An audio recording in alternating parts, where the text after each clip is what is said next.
You know what time it is? It is time. It is time to sit down with your go juice in your favorite cup and join me for Straight Talking Coffee because it is next.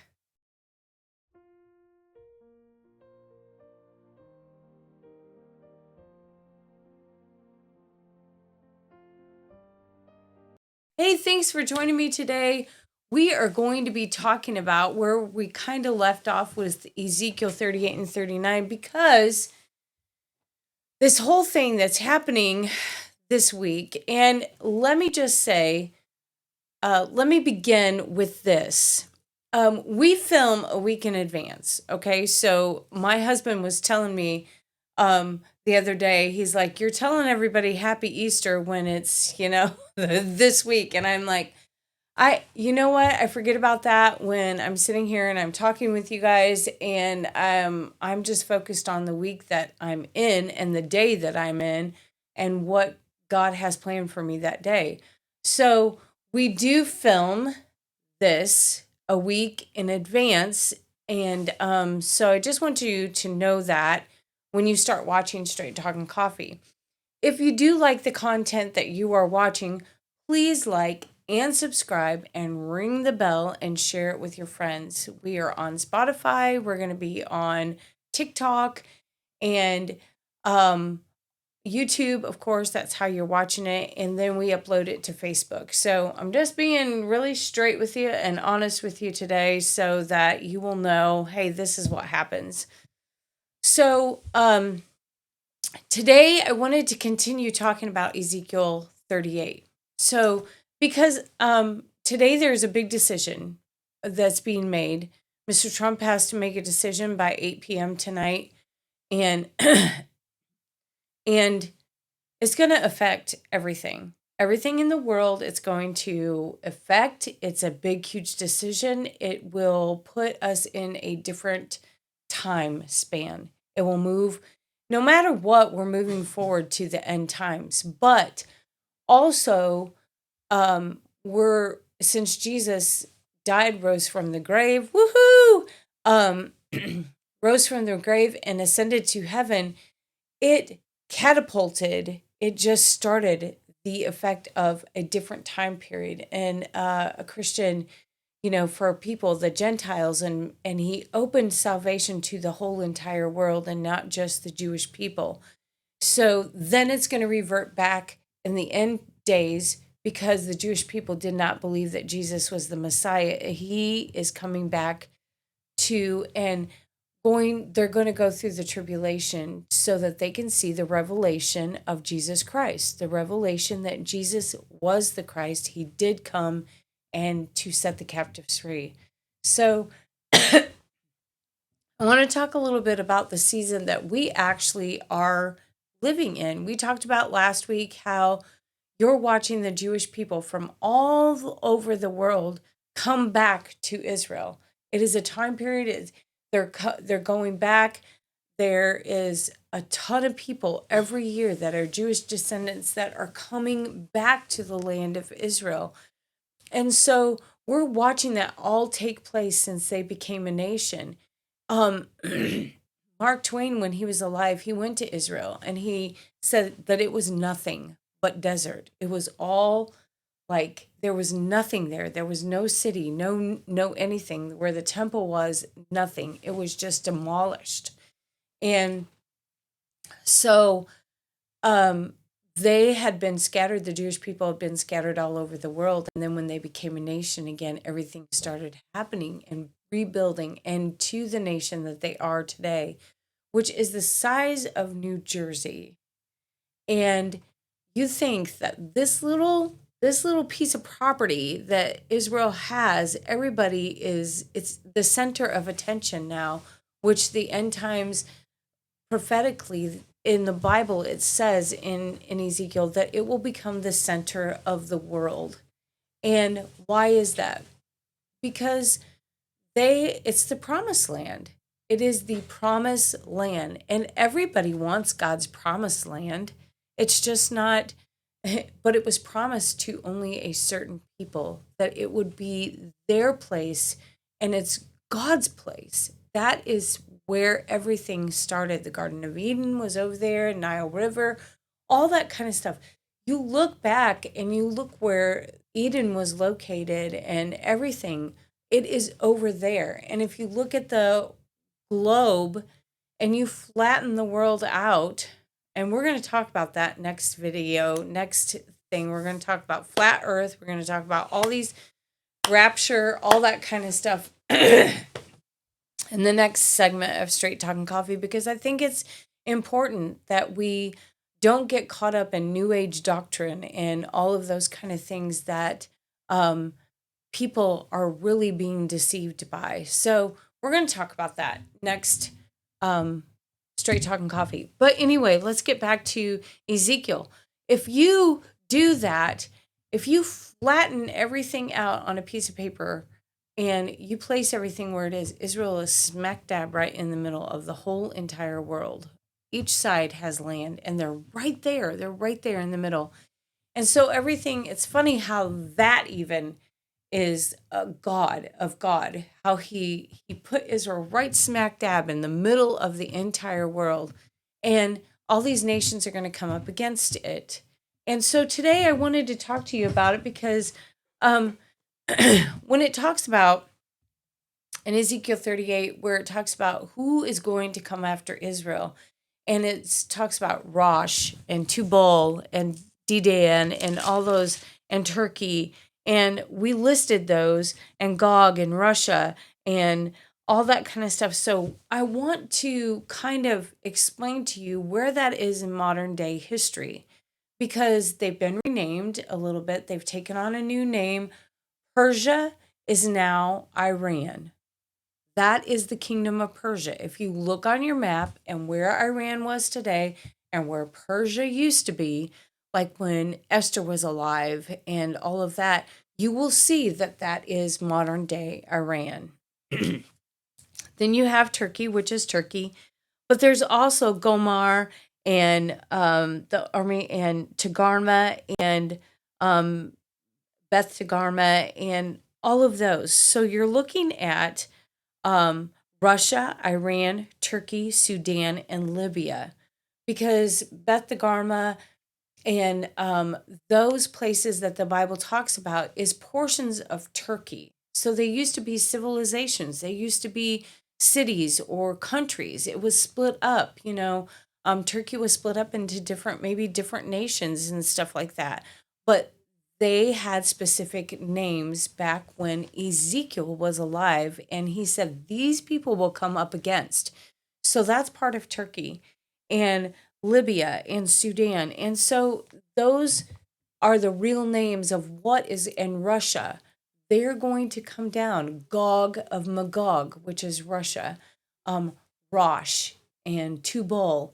And those are the most northern countries. So we're looking at that.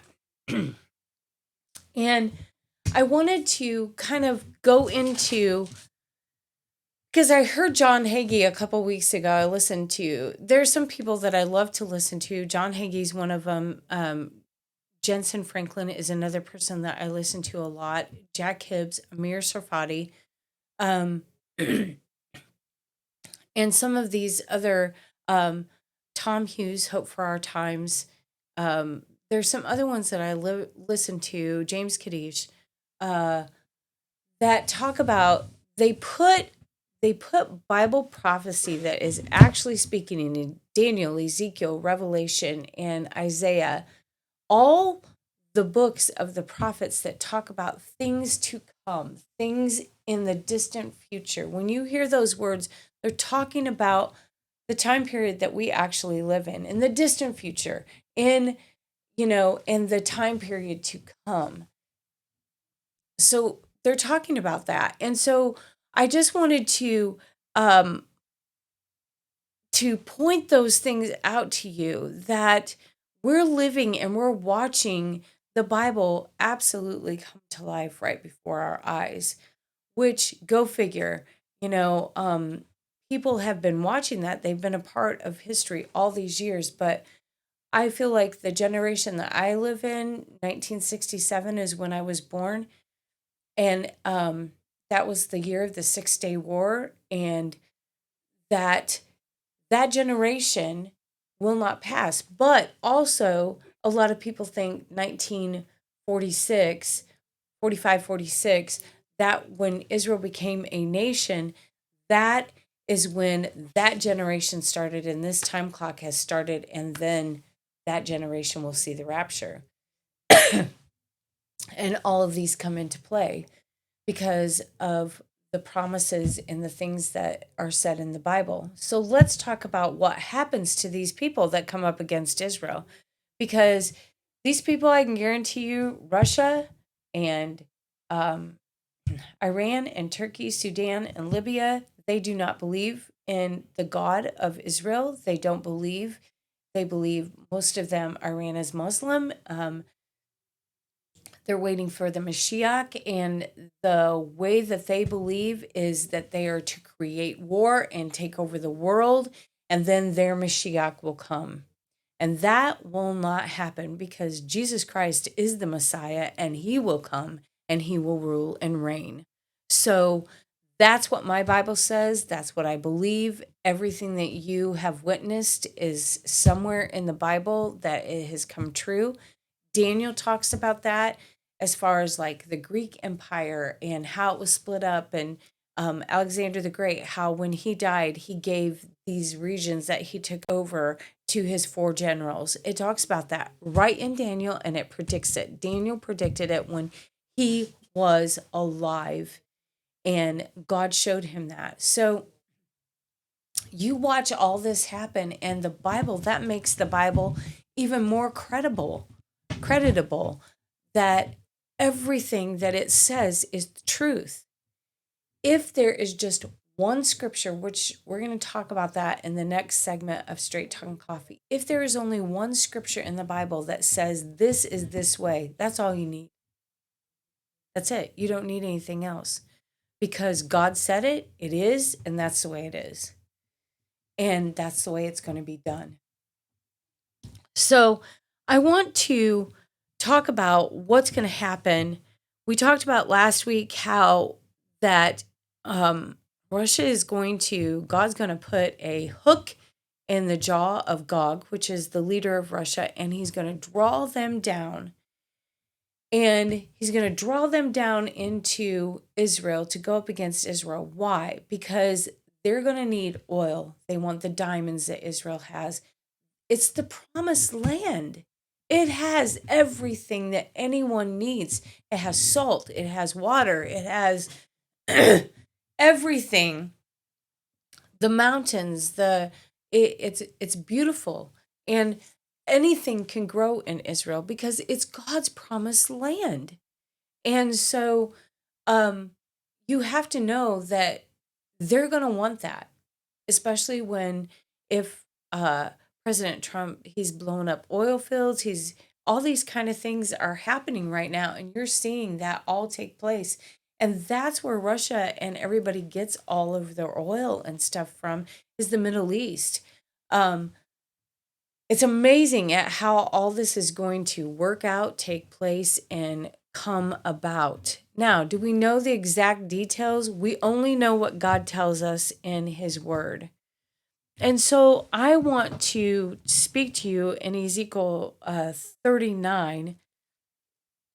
Well, let's go back to Ezekiel 38 because they're going to be, and we're going to start here in verse 10. This is what the sovereign Lord says: at the time, evil thoughts will come on your mind, and you will devise a wicked scheme. You will say, Israel is an unprotected land filled with unwalled villages. After a big war, we talked about that last week. After a big war, which Israel is in a humongous war right now, and the United States is helping them. And after a big war, there will be a time of peace, and there will be it will be unprotected in a land with unwalled villages. They will feel like they're at peace because their enemies have all been destroyed. I will march against her and destroy these people who live in such confidence. They will live in confidence that God is for them, not against them, and nothing can happen to them. and they will live in confidence. I will go to those formerly desolate cities that are now filled with people who have returned from exile and to many nations, and I will capture vast amounts of plunder, for the people are rich with livestock and other possessions now.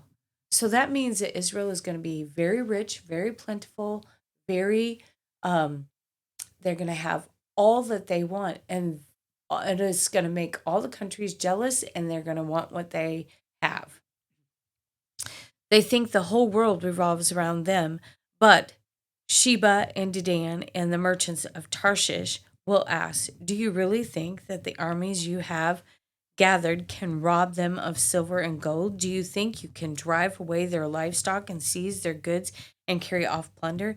Therefore, Son of Man, prophesy against Gog. Give him this message from the sovereign Lord. When my people are living in peace in their land, and then you will rouse yourself, you will come from your homeland in the distant north with your vast cavalry and your mighty army, and you will attack my people Israel, covering their land like a cloud. At that time in the distant future, there you go, distant future, I will bring you against my land as everyone watches, and my holiness will be displayed by what happens to you, Gog. Then all the nations will know that I am Lord.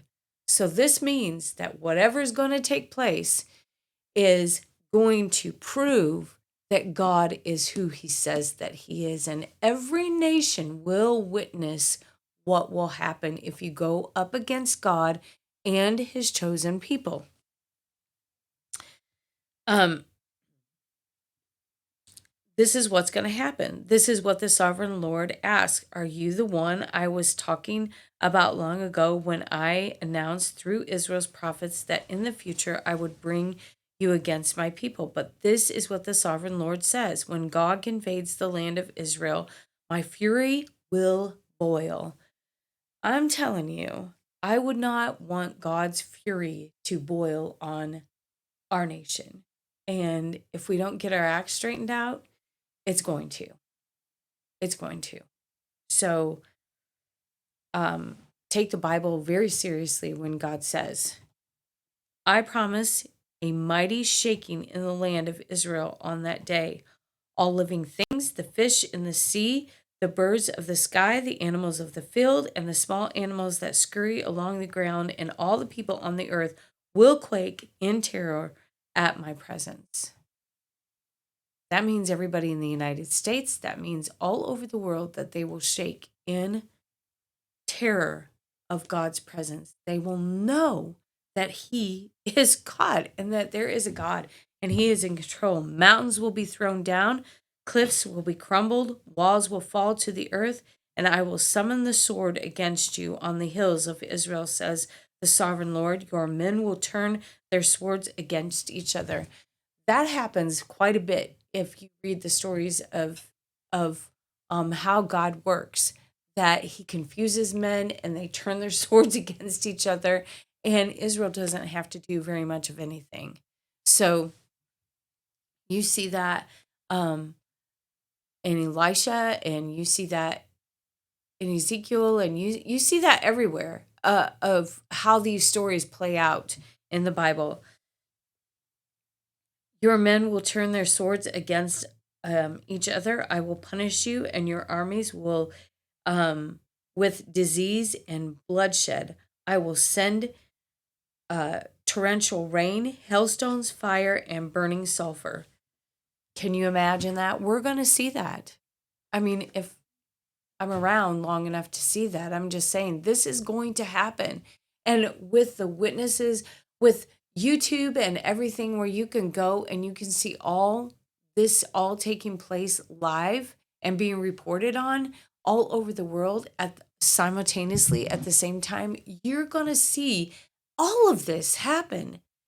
And I think that is amazing at how this is all going to take place.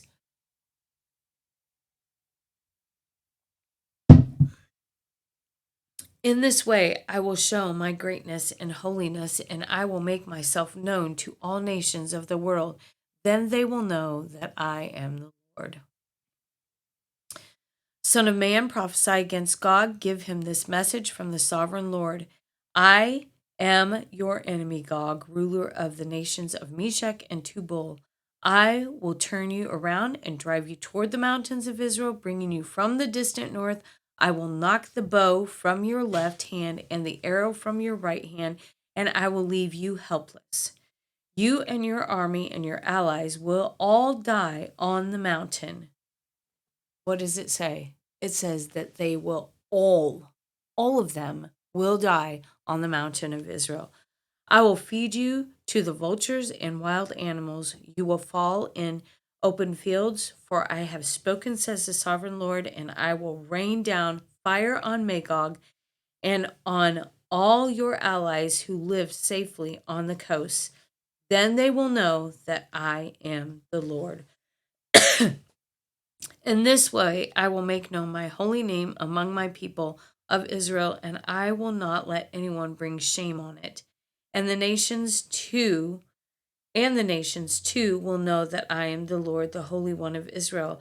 That day of judgment will come, says the sovereign Lord. Everything will happen just as I have declared it. Then the people in the towns of Israel will go out and pick up your small and large shields, bows, and arrows, javelins, and spears, and they will use them for fuel. There will be enough to last them 7 years. Okay, so that tells me that 7 years, the tribulation is 7 years, and this fuel that they get, it's amazing how God provides for his people and for those that believe in him. It is amazing what he does.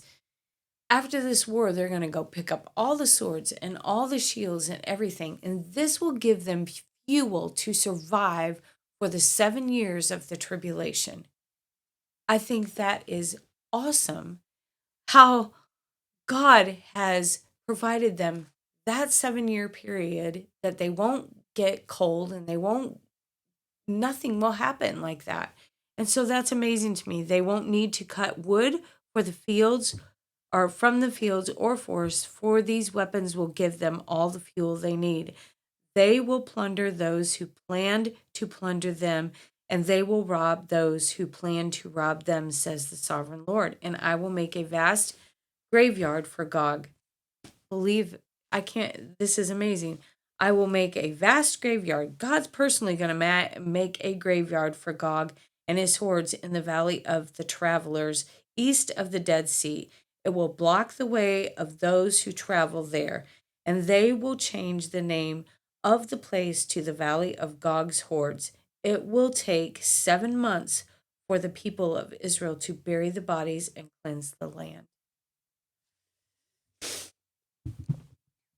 If I were Russia and I were Turkey, which they don't read the Bible, they don't know the prophecies, they don't know any of this, but I would be reading if I were them. But I don't think it really matters because God will turn their minds differently. And it says that in his word. It says that God's going to turn them around and he's going to put something and he's going to put a hook in Gog's mouth and they're going to come down. And it doesn't matter. It's like Pharaoh.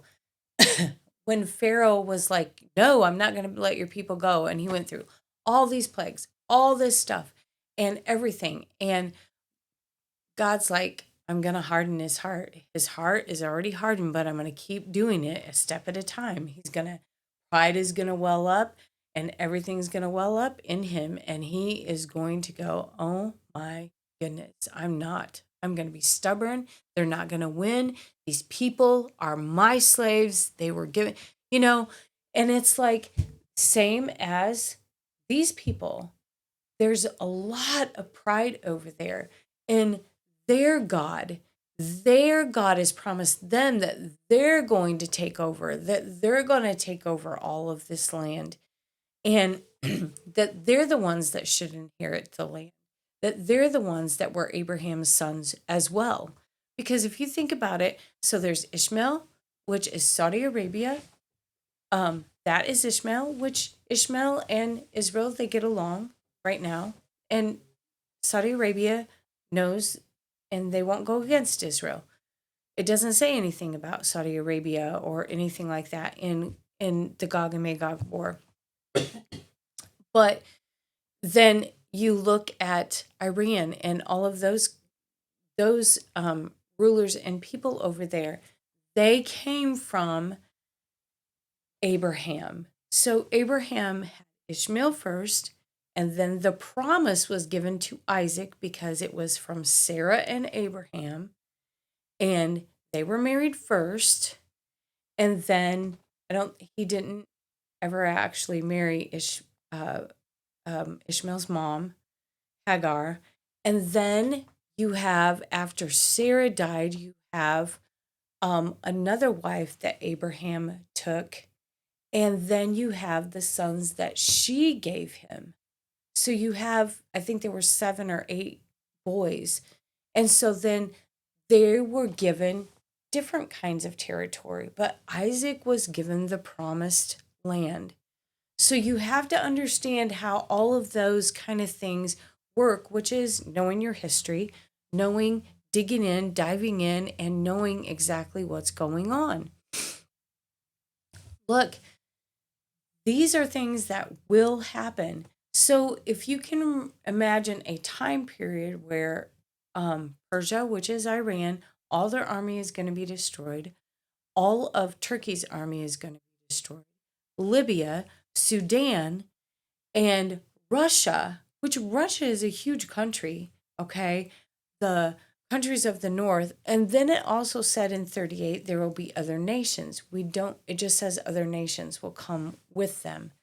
So you think about all of that and all of the hail and the fire and everything that God is going to pour out, hailstones and diseases and all of that kind of stuff. And they're going to turn against each other and they're going to be destroyed. And it's going to take 7 months to bury these people. And what they're going to get from the plunder that happens from their swords and their shields and everything will fuel Israel for the 7 years that of the tribulation, because they're still not believing that Jesus was a Messiah. They believe in God, God, God, and they will believe that the Antichrist will be who their Messiah is. For the first 3.5 years, he'll make peace with them. So we're going to get into some more prophecy and talk about the Antichrist and talk about who he is and where you can find all those things, and probably in the next segment of Straight Talking Coffee. But I wanted to kind of prepare you for this season of time that we're living in. I believe that 2026 is going to be a building year for churches, for to build back up, to there's gonna be a great building this year of churches and people. And then I believe in the 7th year, because every 7 years the earth rests. God, it's peaceful.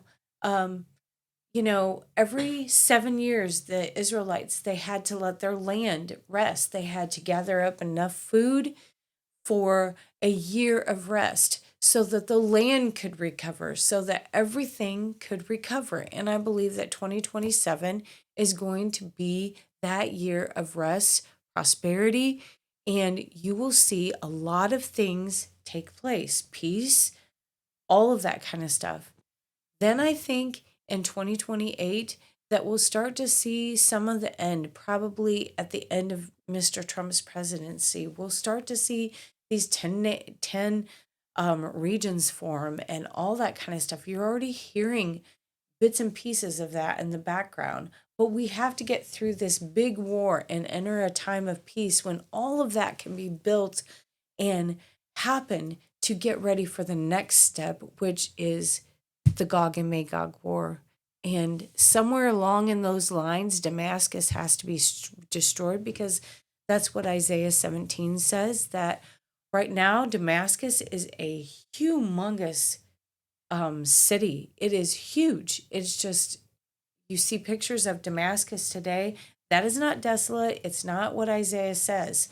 So we're going to talk about some of that next Straight Talking Coffee. And we're also going to talk about flat earth. We're going to talk about 3 or 4 subjects all in one section. So, hey, join me next time for Straight Talk and Coffee. It's great to see you. Don't forget to like, subscribe, and share. And see you next time. Have a great day.